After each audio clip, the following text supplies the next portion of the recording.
Okay. All right. Well, welcome everybody to our first, what we're calling Crossroads Conversations, where we are talking to some of our MVP candidates who are running for State House in Indiana. We are going to be focusing on breaking down some of the recent headlines in Indiana and giving each of our candidates an opportunity to share their ideas and perspectives. So let's jump into it. All right. So first of all, we are MAD voters, and the MAD, if you don't know already, stands for Mutually Assured Democracy. And that's our vision is we want to empower civic engagement. And we think that when people are civically informed, empowered, and engaged, that's when we can have that state of mutually assured democracy. So that's what we are about.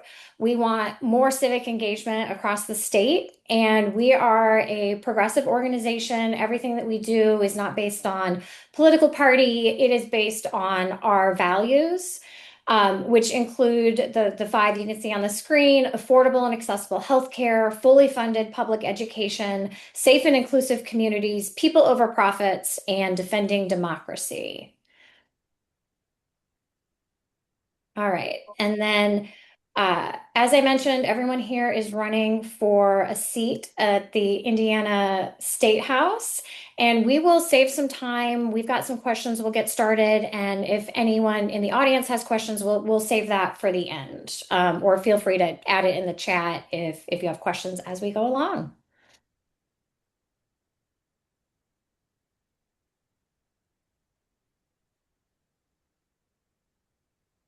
All right. Oh, and then our MVP program, just to explain that a little bit. Sorry, I was expecting an MVP slide for some reason. So that stands for MADVoters Verified Politicians. And these are the State House candidates who are very strongly aligned with those progressive values. And who are also committed to transparency, accountability, and grassroots power. And you can learn more about our MVP program and view our full voter guide, which includes our grades for all of the State House candidates, whether they're MVPs or not, at madvoters.org. So let's introduce our candidates. All right, first up, we have Jack Chance, who is running for State House District 30, which includes, you can see on the map there, Kokomo, Greentown, and Swayze in north central Indiana. Jack works with a nonprofit housing organization in Indianapolis, focusing on senior and low-income residents. Welcome, Jack. Next up, we have Sally Busby, and she's running for State House District 78 in southwestern Indiana, which includes parts of Evansville and Newburgh. And Sally is a teacher and a mom to two kids. Welcome, Sally. Next up, we have Sharon Wight, and she is running for State House District 81, which includes northwest areas of the state: Fort Wayne, Huntertown, Arcola, and she works as a project manager for an educational technology company. Welcome, Sharon. And then last but not least, we have a Senate candidate. Ross Thomas is running for Senate District 41, which covers south of Indy, including New Whiteland, Columbus, Franklin, Hope, and Elizabethtown. Ross is an attorney and a father of three. So big welcome to all of our panelists. All right, so first question. The state fiscal year just ended, and Indiana currently has a nearly $6 billion in remaining reserves and surplus. And Governor Braun and his administration are touting this as an indicator of, strong fiscal management. And others are pointing to areas where that funding could have been invested into the community. And so I'm interested in what you think about this. What's a specific program or policy that you'd like to see funded with some of those surplus dollars? And Sally, you're off mute and I can see you, so I'm just going to start at the bottom of my screen and we're going to work up. So, Sally, Okay. we'll start with you. Well, fiscally conservative sounding. I am not against anti-savings. Brain fund matters, but Indiana just isn't choosing between saving investing, choose saving over investing in kids. In the moment, the governor even I'm said that they I'm should sorry. go. I'm gonna jump in real quick. I apologize. The connection doesn't seem to be great. Is anyone else Okay. hearing Sally okay? No, No, it's a little yeah, choppy. it's choppy. So uh Okay. so I don't know if there's any fix you could try. Um okay. Maybe. Okay. Let's come back to you, just so we can try and we can maybe try to edit some of this. We'll see. All right, so we'll come back to Sally. Jack, you're next up on my screen. So give us some of your thoughts. Rather than having a surplus, what would you like to see done with some of that funding? Yeah.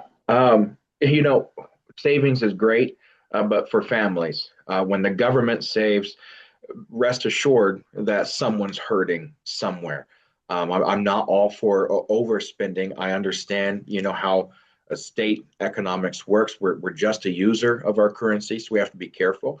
But $6 billion in a state that's struggling is absolutely ridiculous.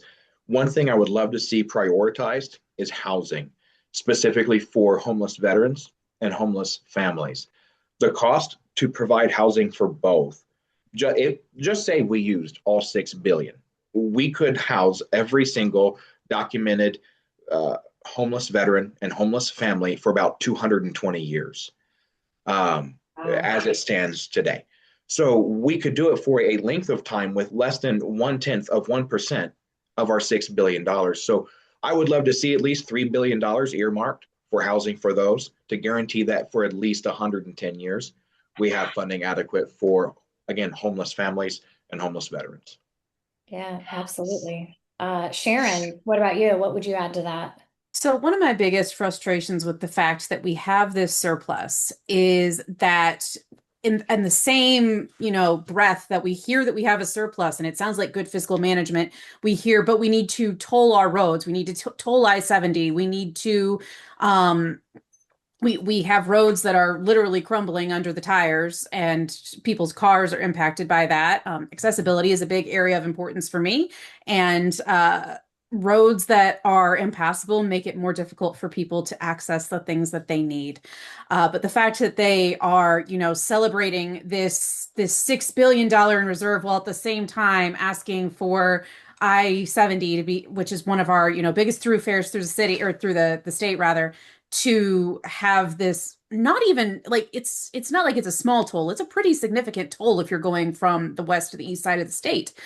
And so I think that we should certainly be looking at continuing the gas tax holiday that we are currently under, as well as not tolling our roads and making sure that our roads are passable for our people. This isn't a very exciting policy, but I feel like it's one that would benefit every single Hoosier. Absolutely. I think a lot of people would like to hear that. Ross, what else? What would you add? Well, I think the fact that we have this large surplus really sort of spells out the difference in philosophy between the Republican Party and the Democratic Party. Um, we see government as being a collective of people who pay their fair share, pool their money together, and improve the quality of life for the people in our state. And that should be the role of the government. The Republicans see it as a way to collect funds, hoard those funds, spend as little as possible, unless you are going to privatize some public good and give that money to your friends. And that is their philosophy. So it's not surprising that they have a giant surplus, because really their philosophy is we want to spend as little as possible as a government, unless there's some way that somebody can make a buck off of it, which is pretty much their philosophy on everything. Which, as to the question, what I would spend that money on, I mean, there's so many things that are neglected in this state, so many things that are neglected in this state. One of them, I mean, we have a real crisis in childcare in this state. The entire program is just flawed. We have a privatized childcare system. This essentially says, hey, we're going to let the private sector provide childcare, and we may provide vouchers for that. And we're going to get into this in more detail later, but the entire system doesn't work. I would invest that money, a large portion of it, and obviously not all of it. We do need a rainy day fund. You do have to cover emergencies. It would be irresponsible to spend it all, but I would spend a big chunk of that to create a child care system that is not based on the private sector, but is based on the public sector. So those child care workers would be public employees. Those child care facilities would be public. So folks would not have to worry about child care deserts. They would not have to worry about whether their voucher actually is accepted anywhere around them. It's a big problem. And again, we could pick 50 things in this state that are being neglected, but that's certainly one of them. And a good point. Why are we tolling our roads if we have all this money sitting here? Well, the reason is, guess what?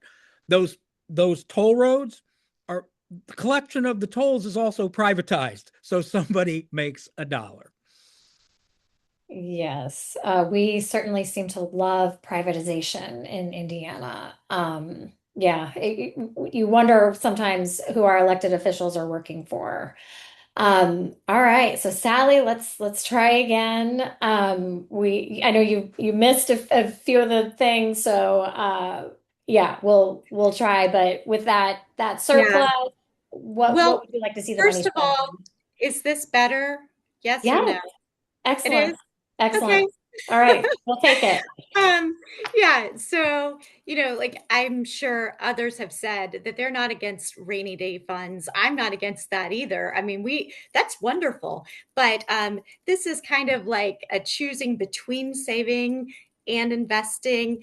They're choosing saving over investing. And I think it's investing in our kids, just like I just heard Ross say. When the governor has said that this money should go back to childcare and learning. So that On My Way pre-K program, right now, it has been gutted for its funding. And we have tons of kids on a wait list for that. So why don't we just put that money in and fund every single kiddo on that wait list? I mean, like every single dollar that we put into great early childhood education comes back to us tenfold. I teach my students at the university level how to teach kids to read. And so when we have great early instruction, then we have a kid who doesn't need remediation in 5 years. Who can work and who can work in 10 years and not 15, so all of it is an investment in our community. Yeah, excellent. Thank you. And I'm so glad we got that audio working. Yeah, love it. Lots of good things that I think Hoosiers would really like to see that money spent on. Okay, let's move on. And a couple of you mentioned childcare, so we're gonna jump into that a little bit more. So the state is proposing to reduce education and training requirements for childcare administrators and caregivers to try to address the childcare shortage. In their proposal, childcare center directors would no longer need bachelor's degrees, and they would only have to be on site 20 hours a week instead of 30. And then caregivers themselves would only need a high school diploma or equivalent rather than an associate's degree. So interested in, what's your take on this, and what solutions would you propose for addressing Indiana's childcare shortage, which, unfortunately, like a lot of things, is, among the worst in the nation. So this time, let's start with Sharon. So I actually have a little bit of experience with this. I worked, so a good portion, even though I'm currently a project manager for an educational technology company, most of my career has been in higher education. And specifically, I spent 3 years as the academic advisor for an education program. My specific programs were elementary and early childhood education. So I worked very closely with the lead professor who was running the early childhood education program, and saw firsthand for my students just how much that training meant for them, and heard stories about how they were interacting with kiddos. A lot of my students were also already working in childcare settings because that was something that was open to them because of kind of the levels that you had to be at in order to work there. But what I heard over and over was how much more prepared students felt to be able to care for kiddos. And the thing is, this isn't something that's being proposed. This is something that is already going into effect. It's something that we have to figure out a way to reverse course. And maybe it's not about saying they have to have this diploma or that diploma, but what they need to have is they need to have good training, and we need to have good tracking for that training to make sure that we are not sending people out to work with young ones, like Sally said, that are not prepared to look for developmental milestones, that are not prepared to look for behavioral issues. And quite frankly, they need some time that's in school anyway, because they need to have their own brain development. If they are a 18, 19-year-old who's going into this field, they need some time for their own brain to develop too. So it needs to be tracked. It needs to be tracked by a third party that doesn't have stake in the game. We've been talking about privatization. And we need to be sure that we are protecting both of those who are going into the field, as well as the kiddos whom they're serving. Oh, wow. That's a really, really important perspective. Thank you for sharing that. All right, let's move on to Ross next. You mentioned this, previously too. So what solutions do you propose? Well, certainly not this one. This one is stupid and cruel. Um, and as I said before, so we're in a society now where most parents have to work, whether a single parent or a two-parent household. Most parents have to work. This isn't 1950. And wages have not kept up, and people can't stay home with their kids. We also have terrible uh, uh, employee protection. So good luck having paid family leave if you're a working person in Indiana. So where we are, when we try to provide a public good, like childcare, which in this day and age is a public good, it's something that's needed by everyone, not those.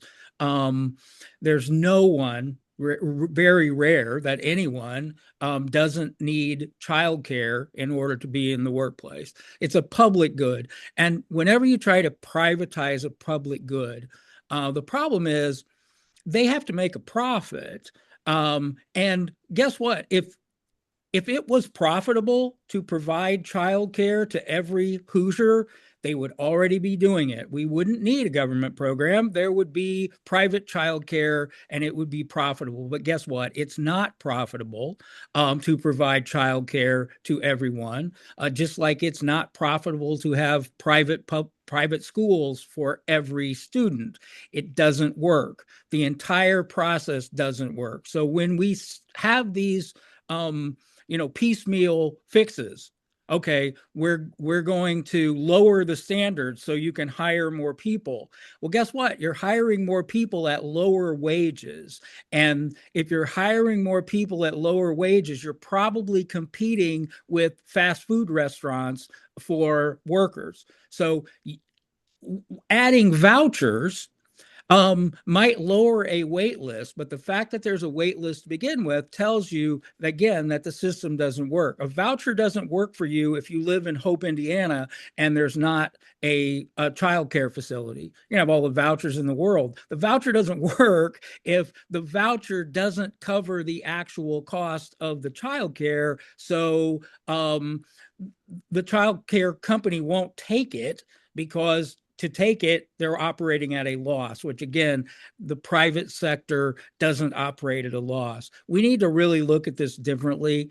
We need to have a public investment in childcare. Now, there will always be private childcare. There will always be private schools. There will always be people who are able to spend their own money to have something special. But we all need quality teachers. We need quality childcare. That means a public investment. So everyone gets childcare, just like everyone can go to the first grade. And it's a huge investment.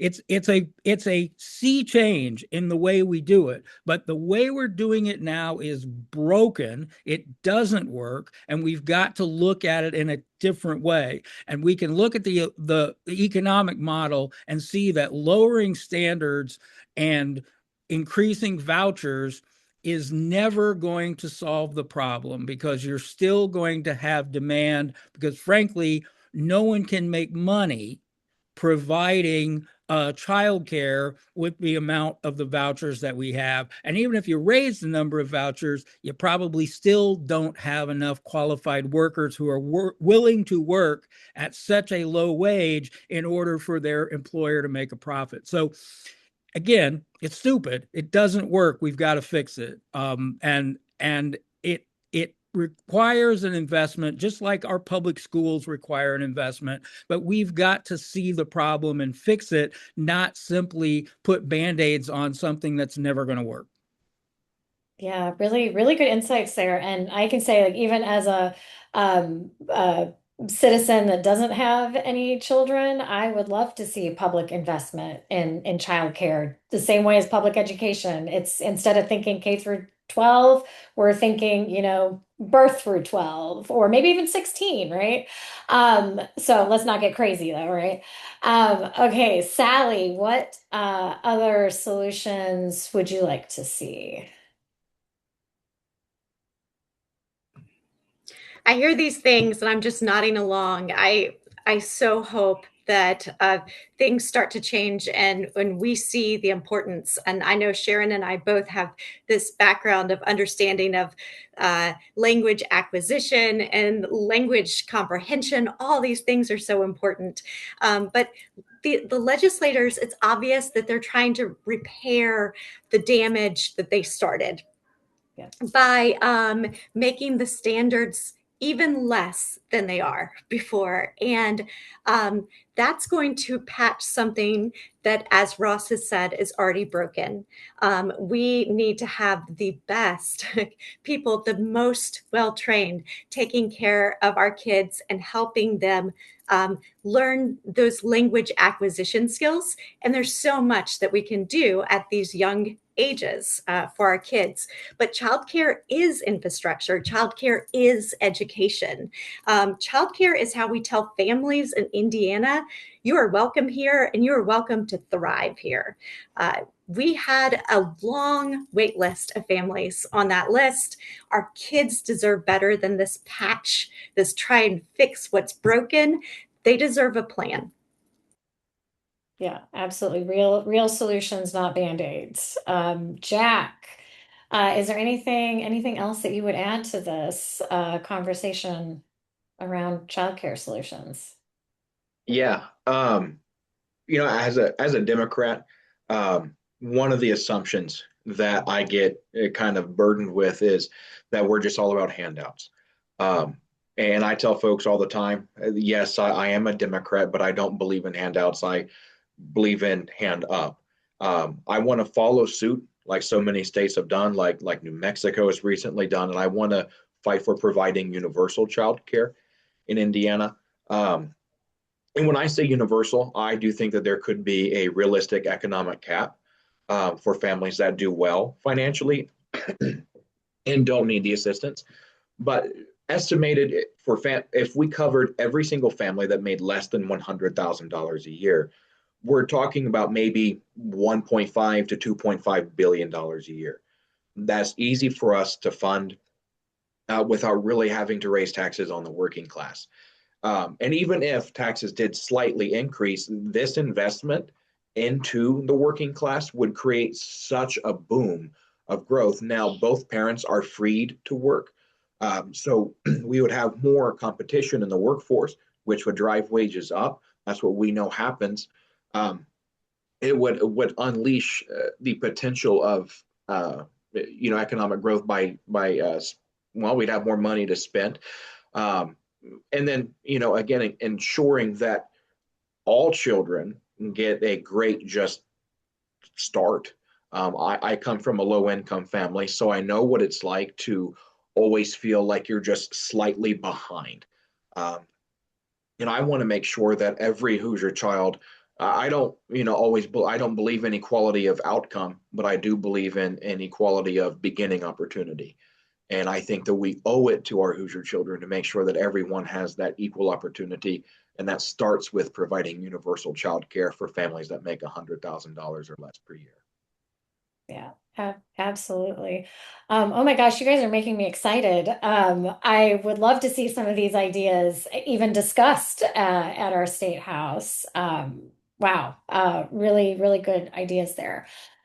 Okay, so we're going to talk a little bit about a little more national issue right now. So, don't love bringing him up, but during a recent national address, Donald Trump once again resurrected his stolen election lie, and he made an appeal for more restrictive voting laws, such as the SAVE Act. And I know we've gotten lots of questions about it. People are very concerned.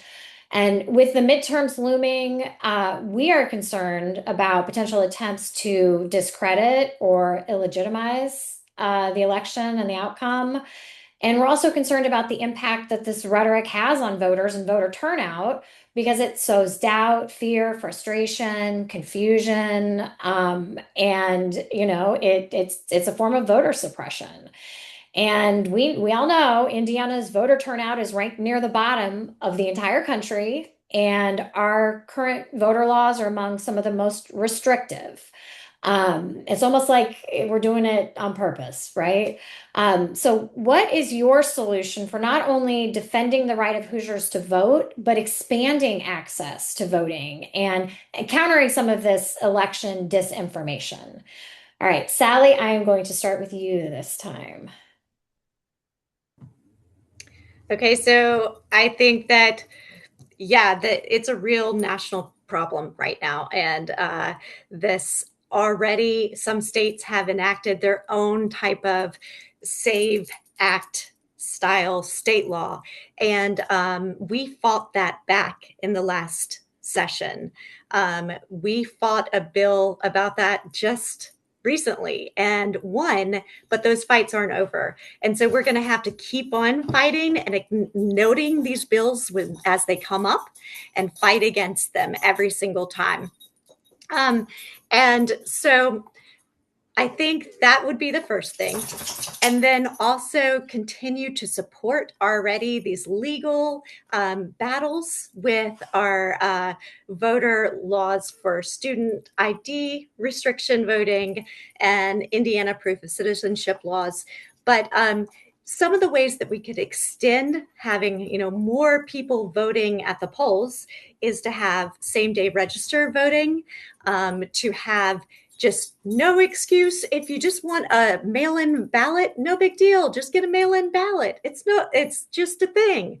And then also once we get people there, we've got to engage them in this process. And then when we have this straight ticket voting, they're no longer engaged. They don't know who they're hiring for the job. They're just hiring a party instead of a person.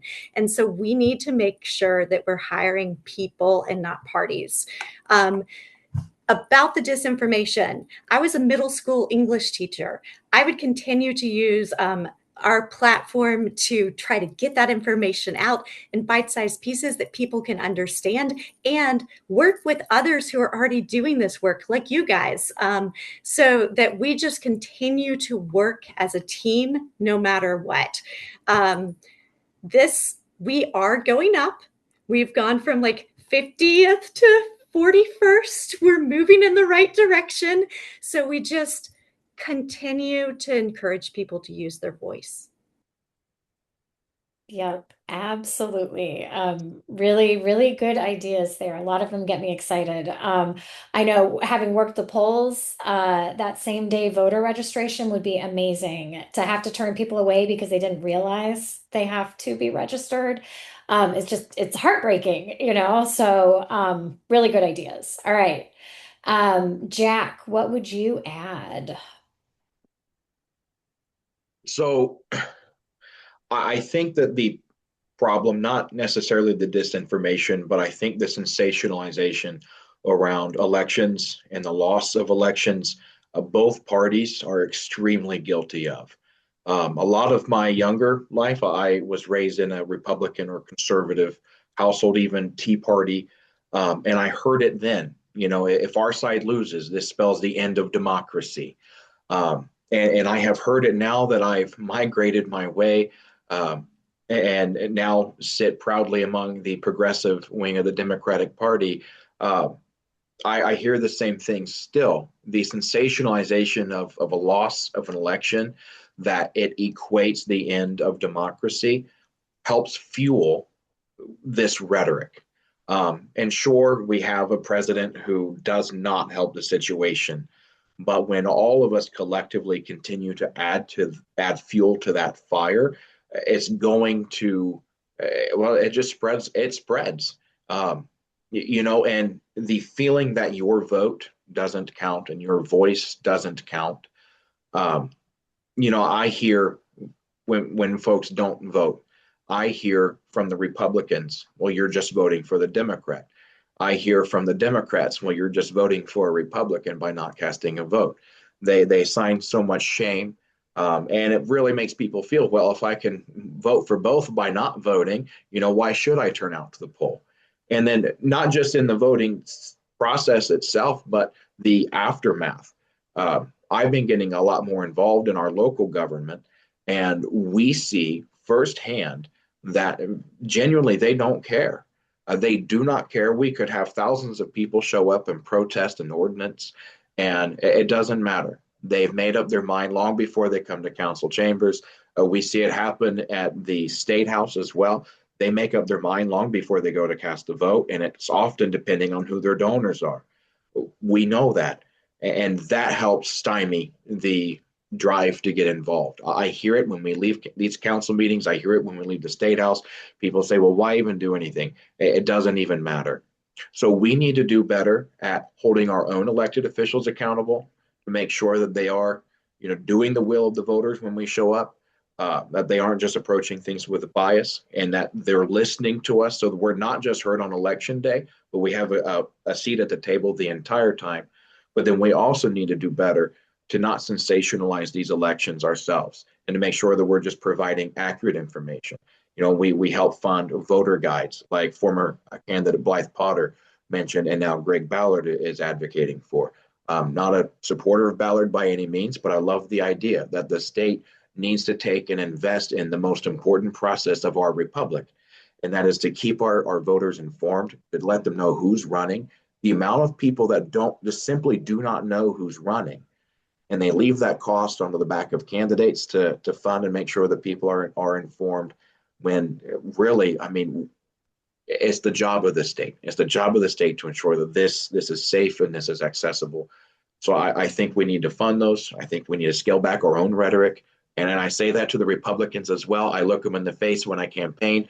But I say it to our side. We need to do a little bit better there, and we need to hold our own officials accountable so that people actually believe their voice matters.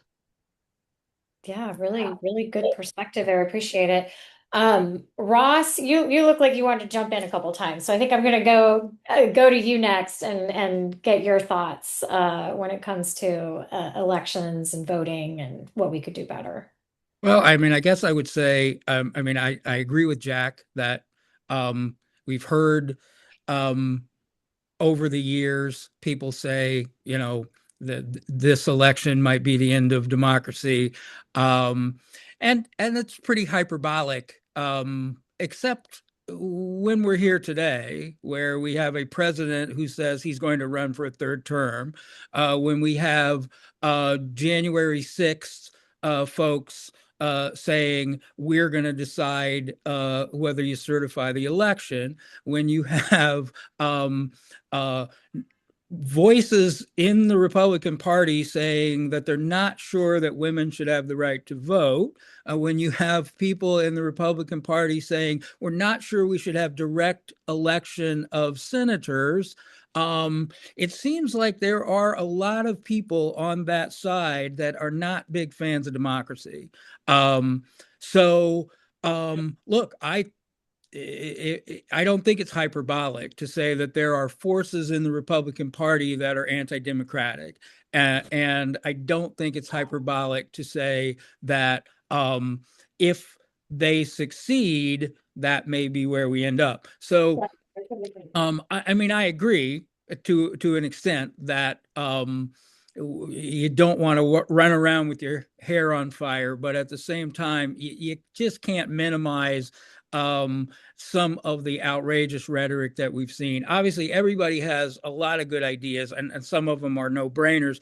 I mean, one that nobody's touched on, which I think is really important in these cases, is gerrymandering. You know, one of the reasons that we have such low voter turnout is we're one of the most gerrymandered states when it comes to the state legislature. If you live in an 80-20 district, you don't have a big incentive to go vote because you know probably what the outcome's going to be. So unless you're personally invested in politics or in a candidate, guess what? Turnout is not very high, and it's no accident. You know, look, voter suppression didn't start with Donald Trump. People in power, particularly minorities in power, minority groups with power, have used voter suppression for a long time. I mean, Jim Crow was maintained in the South by voter suppression. It's nothing new, but it's in overdrive now. So look, all of those things, when we have, it's not by accident that Indiana doesn't want working people to vote. It's not by accident that they don't want young people to vote. It is by design. So look, all of those things we can certainly do. Same day voter registration, automatic voter registration. We could do mail-in ballots for everyone if we wanted to. There are plenty of things we could do. Marion County has 3 voting centers. You know, in the biggest county in the state, the most populated place is the hardest place to vote. That's not by accident, because guess what? We have every county. I'm a county chairman. I will tell you, every county has a 3-person election board. By design, one of those has to be in the minority party. So guess what? There is a Republican on the Marion County Election Board who votes against expanding voting centers every year. That's not by accident. That is by design to keep working people and Democrats from voting. We could pass a law that says, guess what? That one guy in Marion County doesn't get to decide how many voting centers we have in the county. It's a ridiculous system. Of course, straight ticket voting, which at various times both parties have supported for crass political reasons. We should of course get rid of that. we can have expanded voting. We could, even on election day, we close earlier than anywhere in the country, and we always have. Why?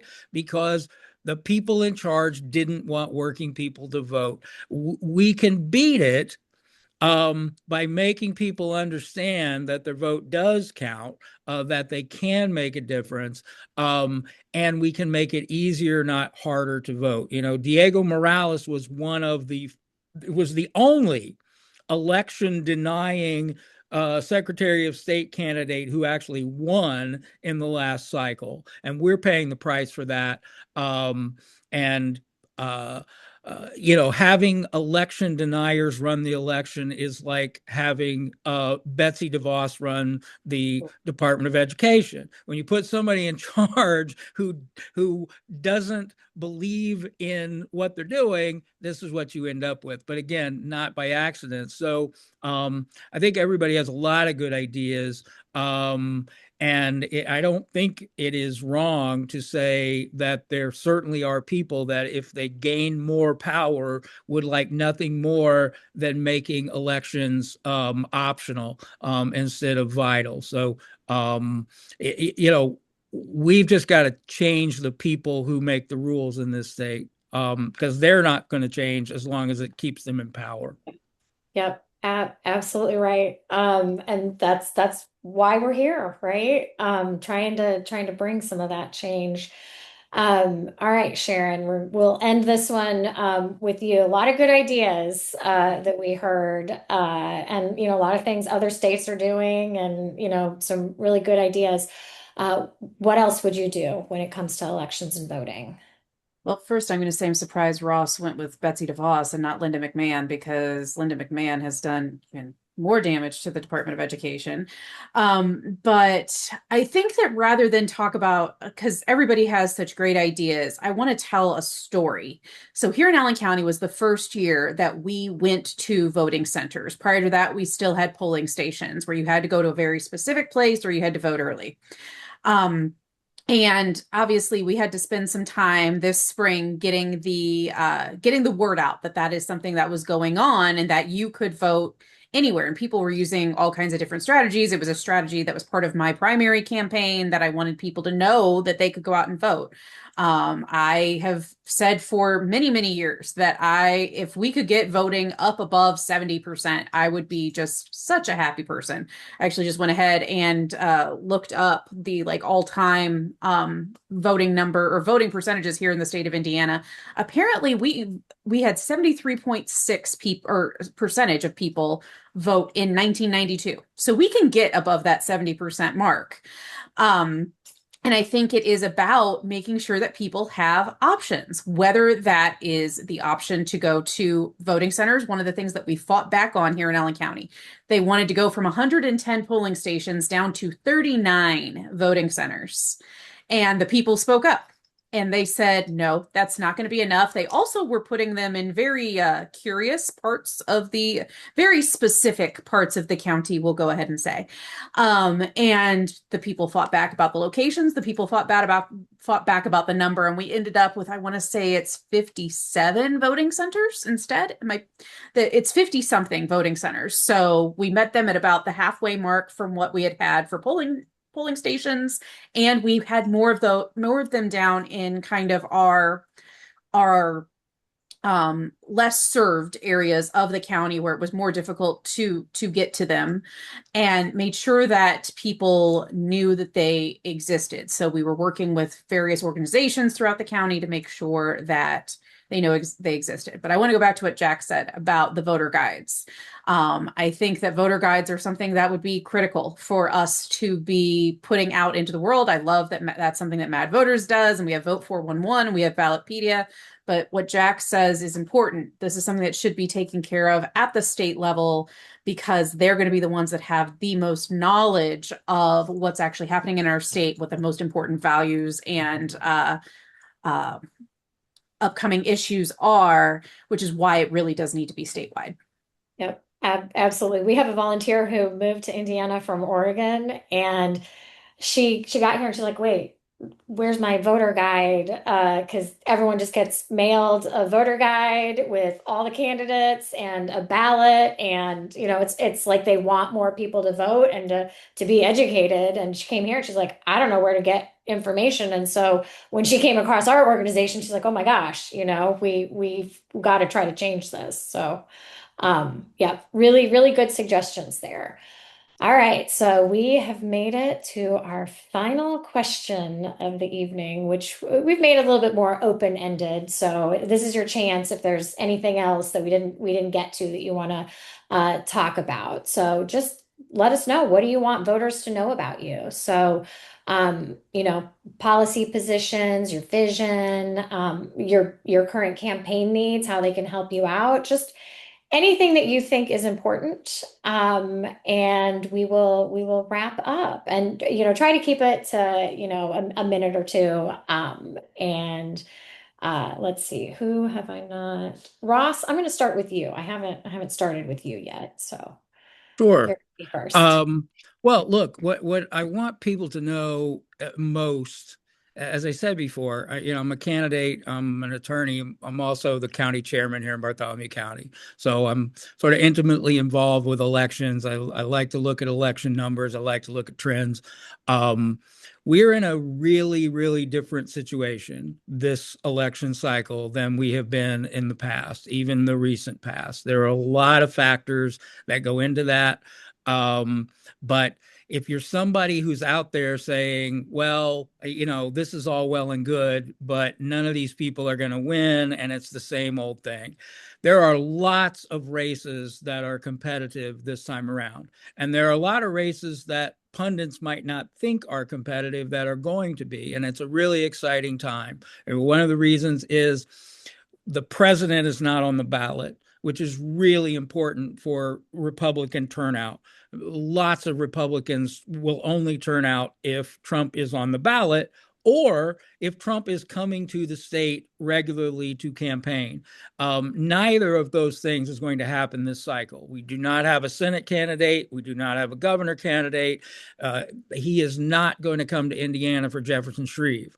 So that's the first thing. The second thing is, even in Indiana, the president's approval ratings are low, and people are looking for change. So without that person at the top of the ballot to drive up Republican turnout, their turnout should be low and depressed.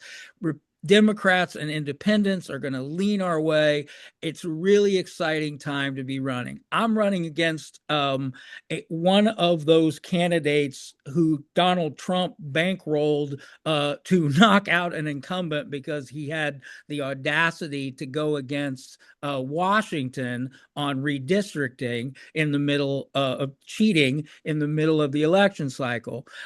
People are ready to reject that. So I just want people to know it's an exciting time to be a Democrat in Indiana, and a lot of these races, all of these races are going to be competitive. And the more we work, the more we talk to people, the more we're going to get done, because we've got so many problems. If you look at your quality of life, and the quality of life in our state is 50th, and we've got a lot of work to do. And we can do it if people get out and make a change. Yeah, absolutely. I like that. All right, Sally, what would you like to add? What would you like Hoosiers to know? Okay, well, hey y'all, I'm Sally Busby, and that's Busby. And what I like about bees is that you're not going to make honey with just one bee, right? You've got to have a whole hive. And so I'm just going to ask us to all be bees and work together. I constantly say, we're all in this together. Let's work together on this. And so let's talk to that neighbor that we know won't vote without a personal ask or request. Let's show up to vote in November. And when this election is over, no matter who wins, stay in it. Let's continue to go to these city council meetings, continue to go to these school board meetings, find out what a representative is doing in Indianapolis and call them out on it when they're not doing the right thing. This is going to be our movement. It's ours. And let's be bees, let's work together. And if you want to join my hive, I would love the volunteers. I would love any support you can give. Oh, I love it. That's very cute. I didn't even notice the Busby, but that's perfect. So great analogy. All right. Over to you, Jack. So I got into this race primarily because I'm sick and tired of watching working Hoosiers get completely left behind, while those in office tend to more so just chase special interests. They chase the highest bidder with donors, and they listen to the lobbyists with the most power. I don't just talk about standing with working people, and I know that's how our current supermajority has stayed in power. They talk about standing with the working class while making everything unbearable. And they make it where the working class can hardly stand with dignity because it costs too much. So I don't just talk about standing with working people, I stand with them. I've walked union picket lines, I've stood in front of scab cars, I've stared the police in the face while they come to union bust, and I've shown up when workers needed allies. That's the kind of representative I'm going to be. I'm running to make housing more affordable. I'm running to strengthen our public schools, to protect our constitutional rights, to stand up for workers and unions, and to make sure that government works for everyday Hoosiers instead of corporations and billionaires. This November, it is very important. I really try not to sensationalize. I try to practice what I preach, but I am running against a far-right candidate, Paula Davis, a chapter president of Moms for Liberty, and we all know what they think of books. Ban every single one. If you don't learn, you don't vote, and they love it when people don't vote. They want an uneducated population, because as long as we have an uneducated population, Republicans will continue to stay in power. So this November, I need help. Unlike most, well, I can't say most, but unlike many campaigns, unfortunately on both sides, we refuse every single dollar from any corporation, any billionaire, because I believe that elected officials should answer only to the people and not to the donors. So if you believe in that kind of a movement, one that's not involved in special interests, one that doesn't cater to corporations or bow down to power, I need help. We need volunteers to help canvass, make phone calls. We need people to share our content on social media.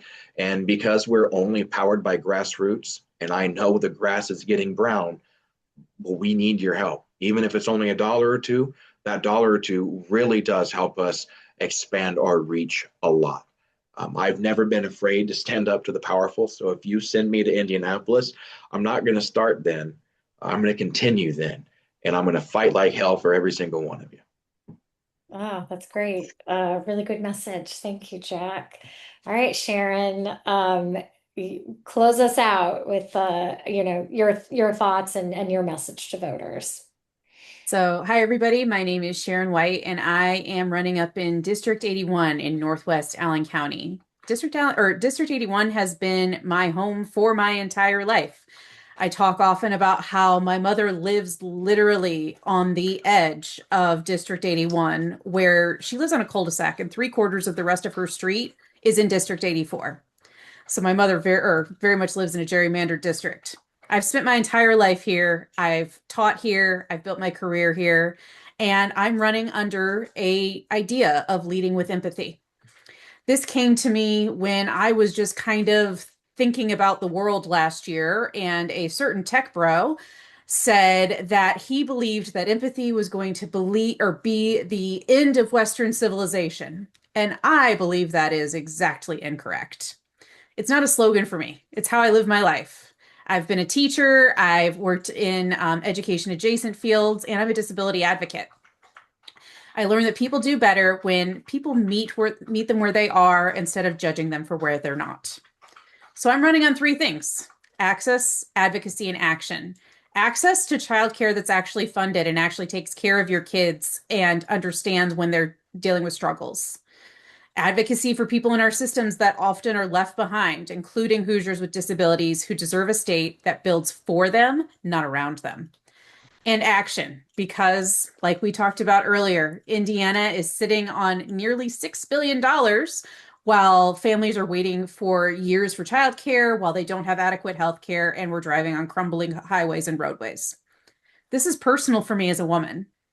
I feel like my healthcare has been under fire. I have made personal healthcare decisions that were in direct response to what happened with the overturn of Roe v. Wade in 2022. It has shaped decisions that I have made personally. I'm not running because it's convenient. In fact, it's actually pretty hard for me. I have my own disabilities that I deal with, but I'm running because District 81 is my home, and I know what it means to have someone in your corner, but I definitely need help. I need help going out and knocking on doors, making phone calls, and financial help. I'm actually making other side. I'm making all of my own buttons. I'm doing a lot of grassroots things at home because I want to be a fiscally responsible candidate. And so I'm doing as many things as I can at home. Also, I'm a little bit crafty, and so I enjoy doing those things. But every dollar helps me, so that way I can actually push to the end as we get closer to November. And remember, your vote counts. Oh, that's fantastic. This was such a good panel. Thank you. Thank you so much for being with us. I'm going to do a speed round question. All of you asked for help, which is great, but none of you gave your websites. So I want to know, we'll just do kind of quick run through, just let them know what's your website, or where can the audience find you if they want to learn more about you, or maybe donate or volunteer. And Sharon, I'll start with you. So you can find me at www.electsharonwight.com. And if you come see me out in the world, I will be at Huntertown Parade next week. I also will be at our Pride this weekend up here in Fort Wayne. But I am giving out, you can just kind of barely see them. These are can openers that have been 3D printed in my home. So as kind of the accessibility candidate, I have 3D printed a number of different items that I am giving out as some of my merchandise, just to be a little bit unique and different. I love that. And all the craftiness, we call it craftivism. So, it's a form of activism. All right, Ross, what's your website? Our website is voteRossThomas.com. Folks can go there, find out about my position on a lot of things. We, of course, everyone needs volunteers. Everybody needs some financial help. These campaigns, you got to get out and reach people. You got to knock on doors. You got to look people in the eye and ask for their vote, either as a candidate or a volunteer. So if somebody wants to volunteer, as I said before, this is the election to do it. And if we're not going to do it this time, we're not going to do it. So we would definitely appreciate anybody coming to see us and getting involved. All right, thank you. Jack, what's your website? It is a betterindiana.org. You can also follow me. I'm primarily active on Facebook because that tends to be where most voters are. And that is Jack Chance for Indiana House District 30. And I am now getting more active on Instagram, and you can follow me there as well at Jack Chance IN. All right, that's great. And Sally, where can people find you? The website is Sally for FOR for Indiana.com. And then on Facebook, I'm Sally Busby for Indiana. And on Instagram, y'all, I'm sorry, I'm Sally for Indiana again. And on TikTok, I'm Sally Busby. All right. All right, excellent. And we'll, I think on our voter guide, we've got a lot of those listed. So hopefully we'll make it easy. And if anyone has any trouble finding any of the candidates, just come to us. We'll direct you. So again, thank you so much. Thank you to the audience for joining us. We have recorded the session, and so we are going to post it on YouTube shortly. And then again, if you want to learn more about any of these candidates or any of the work of Mad Voters, check out our voter guide or some of the other MVPs that we have. You can visit our website at madvoters.org, or you can find us on social media. at MADVoters. And you can also download a really great resource we just released that's called Conversations and Canvassing Guide. And we are hoping that you will, get out, talk to your neighbors, have conversations, maybe volunteer with some campaigns, go canvassing. Like we keep hearing, it's a really, really important election, probably the most important election of our lifetime. And, this is the time to get more engaged. So thank you so much to all of our panelists, and